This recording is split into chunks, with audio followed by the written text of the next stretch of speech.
తెలంగాణ సర్కార్ ప్రజా విజయోత్సవాలకు సిద్ధమవుతోంది. నేటి నుంచి డిసెంబర్ 9 వరకు తెలంగాణ వ్యాప్తంగా ఈ ఉత్సవాలు నిర్వహించాలని ప్రణాళిక సిద్ధం చేసింది. తెలంగాణలో కాంగ్రెస్ ప్రభుత్వం ఏర్పడి డిసెంబర్ 7 నాటికి ఏడాది పూర్తి కానుంది. ఈ సందర్భంగా 26 రోజుల పాటు రాష్ట్ర వ్యాప్తంగా పెద్ద ఎత్తున ప్రజా విజయోత్సవాలు నిర్వహించాలని ప్రణాళికలు రచిస్తున్నారు. ఈ ఉత్సవాల నిర్వహణపై డిప్యూటీ సీఎం భట్టి విక్రమార్క అధ్యక్షతన కేబినెట్ సబ్ కమిటీ భేటీ అయింది.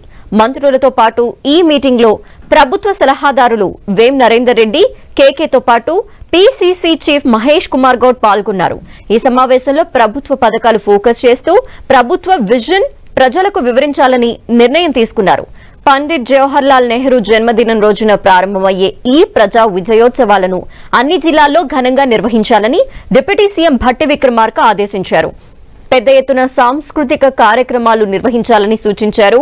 ఉత్సవాల్లో చివరి రోజైన డిసెంబర్ 9న హైదరాబాద్ నగరంలో వేలాది మంది కళాకారులతో ప్రదర్శనలు, లేజర్ షోలు, క్రాకర్స్ ప్రదర్శన కార్యక్రమాలకు ప్లాన్ చేస్తున్నారు. అలాగే పబ్లిక్ సర్వీస్ కమిషన్ ద్వారా నిర్వహించిన గ్రూప్ 4 పరీక్షలో ఎంపికైన అభ్యర్థులకు నియామక పత్రాలు అందజేయనున్నారు. ఈ కార్యక్రమాలకు సంబంధించి పకడ్బందీ ఏర్పాట్లు చేయాలని సంబంధిత శాఖల కార్యదర్శులను ఉప ముఖ్యమంత్రి ఆదేశించారు. ఈ సంవత్సర కాలంలో దేశంలోని మరే రాష్ట్ర ప్రభుత్వం చేపట్టలేని ఎన్నో విప్లవాత్మక కార్యక్రమాల్ని కాంగ్రెస్ ప్రభుత్వం చేపట్టిందని భట్టి విక్రమార్క అన్నారు. ఏడాది కాలంలోనే అభివృద్ధి, సంక్షేమ కార్యక్రమాల్ని చేపట్టామన్నారు.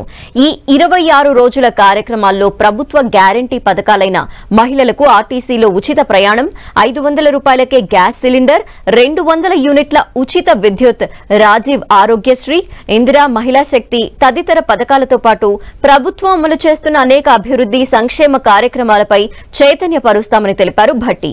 ఇప్పటికే 50,000 ఉద్యోగాలిచ్చామని, దాదాపు 18,000 కోట్ల రైతు రుణాలను మాఫీ చేశామని భట్టి విక్రమార్క మహిళా సంఘాలకు 20,000 కోట్ల వడ్డీ లేని రుణాలు అందజేశామన్నారు. ఈ విషయాలన్నింటినీ విస్తృతంగా ప్రజల్లోకి తీసుకువెళ్తామన్నారు.